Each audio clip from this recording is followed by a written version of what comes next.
Olá, muito bem-vindos ao programa Em Cena. E hoje vamos falar do espetáculo A Lição de Ionesco, que está em temporada neste mês de novembro em Fortaleza. A peça tem direção de Ricardo Guilherme. Fique com a gente que o Em Cena de hoje está no ar. Mas não percamos tempo com generalidades. Eu não vou perder mais o meu tempo com generalidades. Eu estou vendo, senhorita, que isso lhe interessa, né? Já quer, né? Já quer. Tanto melhor, tanto melhor, tanto melhor. Veja, senhorita, continuemos. Saiba, senhorita, que toda língua...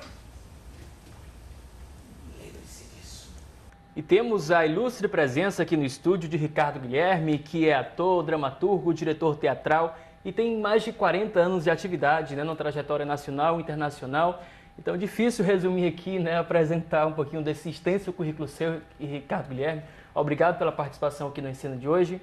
E falando de A Lição de Ionesco, né, que lição é essa que esse espetáculo ele retrata? A peça chama-se A Lição, de um autor do teatro do absurdo, um romeno naturalizado francês. E a lição é exatamente uma investigação sobre a relação, a produção do conhecimento, a produção do saber.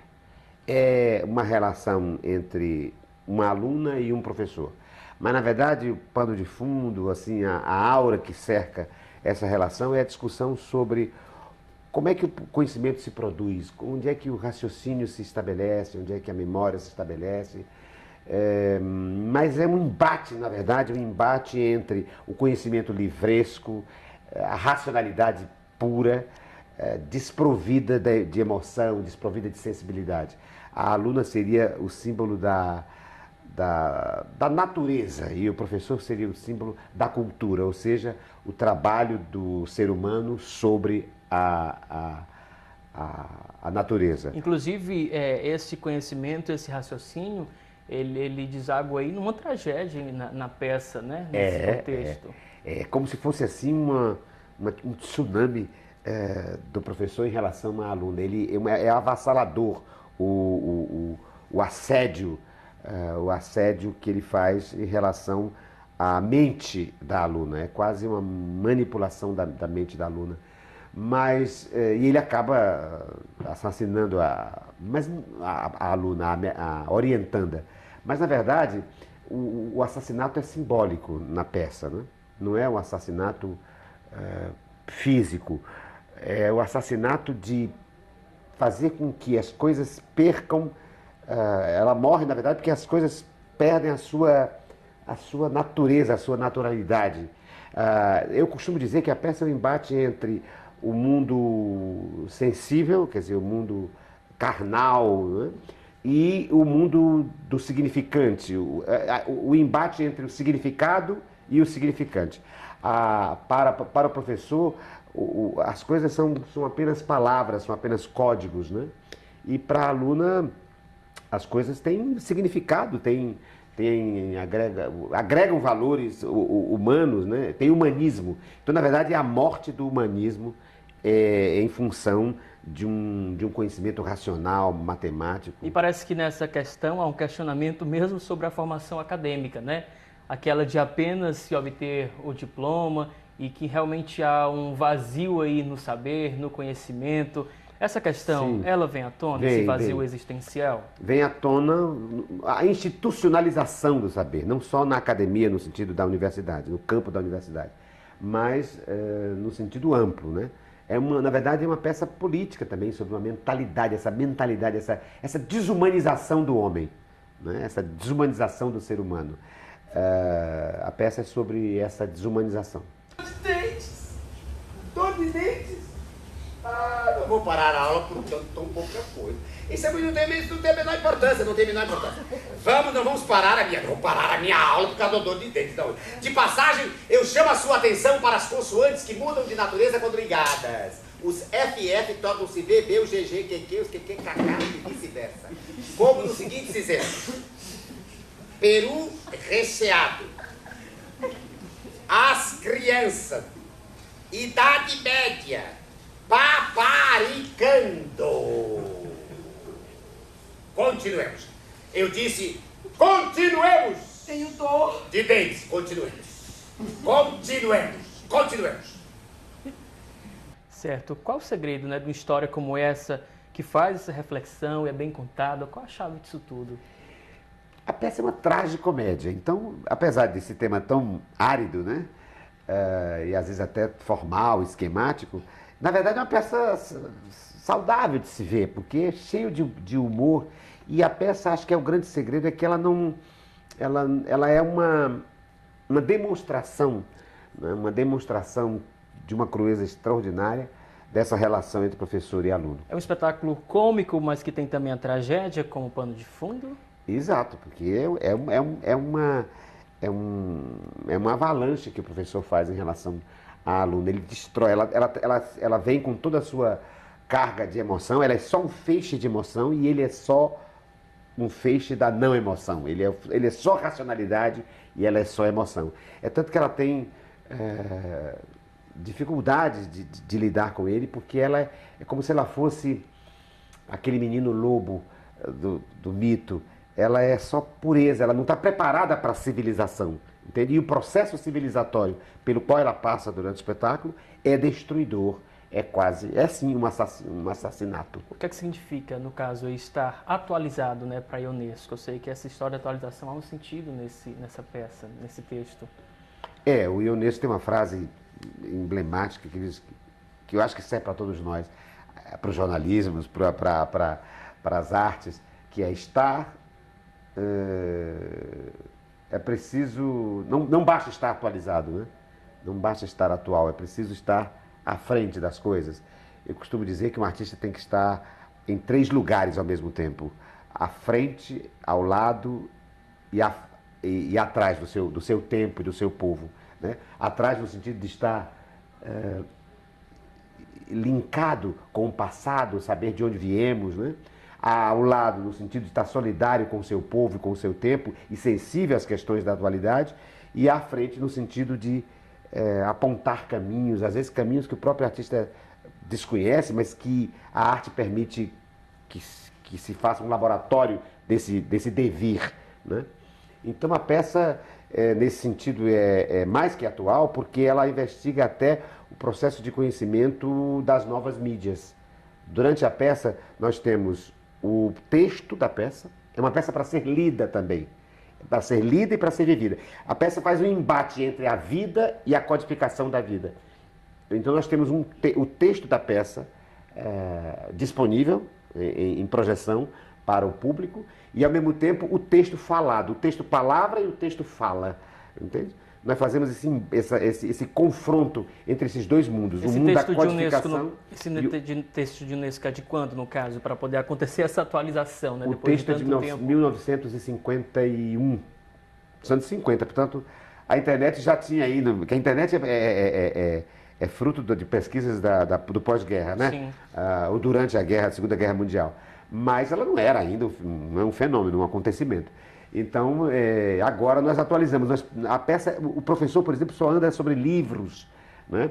E no final da peça ele sobrepõe aos livros a computação, o computador. E o texto vai se decompondo, assim como o texto na fala vai se decompondo, perdendo a sua semântica e virando só fonética, só sons, né? Também na projeção o texto vai perdendo a sua sintaxe, vai virando um internetês, um português informático, e depois vai se diminuindo e virando só letra, até acabar e ficar uma página em branco. No caso, Eugênio Ionesco, ele é considerado, com o irlandês Samuel Beckett, né, o pai do teatro do absurdo. E você é criador do teatro radical, né? Radical. Qual a relação, né, entre o teatro absurdo e o teatro radical nesse espetáculo?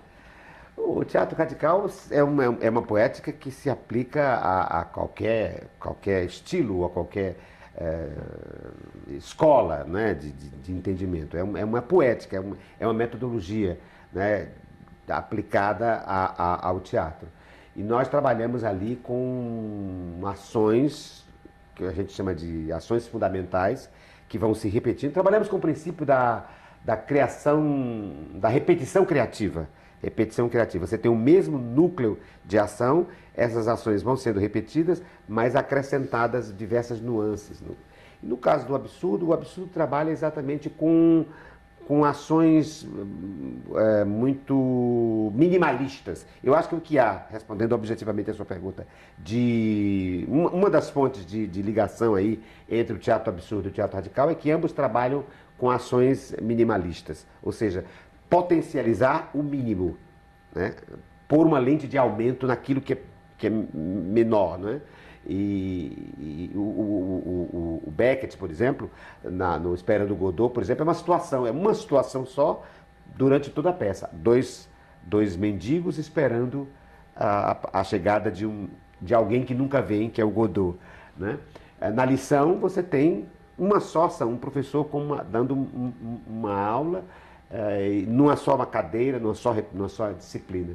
Então há uma certa relação, mas o teatro radical, independentemente dessas ligações umbilicais, ele serve, é um recorte de encenação e de representação para qualquer escola de teatro. No caso, atuam nesse espetáculo você e a Maria Vitória? Maria Vitória, eu sou professor e ela faz a aluna. Maria Vitória é uma atriz mestranda em teatro, uma jovem atriz, mas que, com uma experiência extraordinária, porque, veja, ela está na faixa dos 20 anos e, no entanto, já tem mais de 10 e 15 anos de atuação, que vem de uma família de atores, né? Filha do Chico Alves, o bonequeiro, filha da Graça Freitas, que é uma liderança, né, do grupo Formosura de teatro. Ela mesma, Maria Vitória, é bonequeira, né? E agora vai ser mestra em teatro. Então, ela é uma atriz que une tudo para fazer espetáculo e para entender, porque ela é, além de uma atriz de uma sensibilidade assim, punjante, ela é intelectual, né? Ela é uma estudiosa e foi muito decisiva a participação dela nessa contracenação, nessa contracena que resulta de A Lição. Então, para fechar, né, vamos fazer o convite ao público de casa. Até sim. Quando o espetáculo vai estar em cartaz? De onde? Olha, pois é, o espetáculo vai estar em cartaz todos os sábados e domingos de novembro de 2013, às 20 horas, no Sesc Iracema. O Sesc Iracema fica ali na rua Boris 90. O Sesc Iracema fica ali naquele pátio atrás do Dragão, aquela praça ali de alimentação, aquela praça de alimentação do Dragão. Quem chegar ali no Dragão do Mar vai ver logo um prédio ao fundo, um prédio antigo, referente à história dessa cidade, um dos primeiros prédios desta cidade, na Rua Boris, que hoje abriga um centro cultural mantido pelo SENAC e pelo SESC. E lá existe um teatro, que é o Teatro do SESC Iracema. E é lá onde está em cartaz, aos sábados e domingos, às 20 horas, a peça A Lição.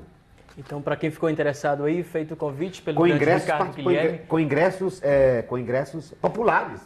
Preços populares. Preços populares. De quanto? R$10? 12,6. 12,6. Então... É uma temporada assim para todo fazer, mundo participar. para todo mundo ir, para todo mundo discutir, rir, se divertir com isso e ao mesmo tempo pensar sobre essa relação, porque todos nós passamos por essa experiência fundante de todos nós, que é a experiência da educação, né?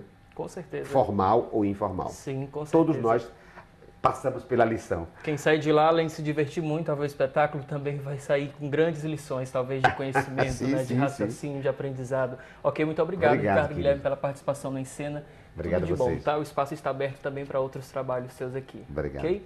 E o Encena de hoje termina aqui. Obrigado pela sua companhia. Acompanhe também o nosso programa na internet. Visite a página da TV Assembleia no Facebook e acompanhe o nosso programa no canal no YouTube, youtube.com/TV Assembleia Ceará. Um grande abraço e até o nosso próximo encontro.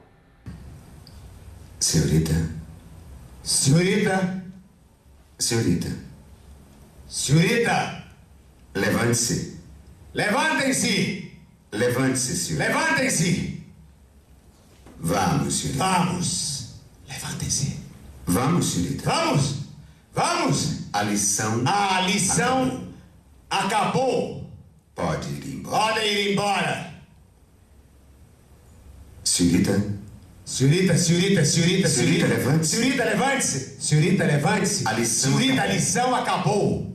E pode pagar a lição da próxima vez. Podem pagar a lição da próxima vez.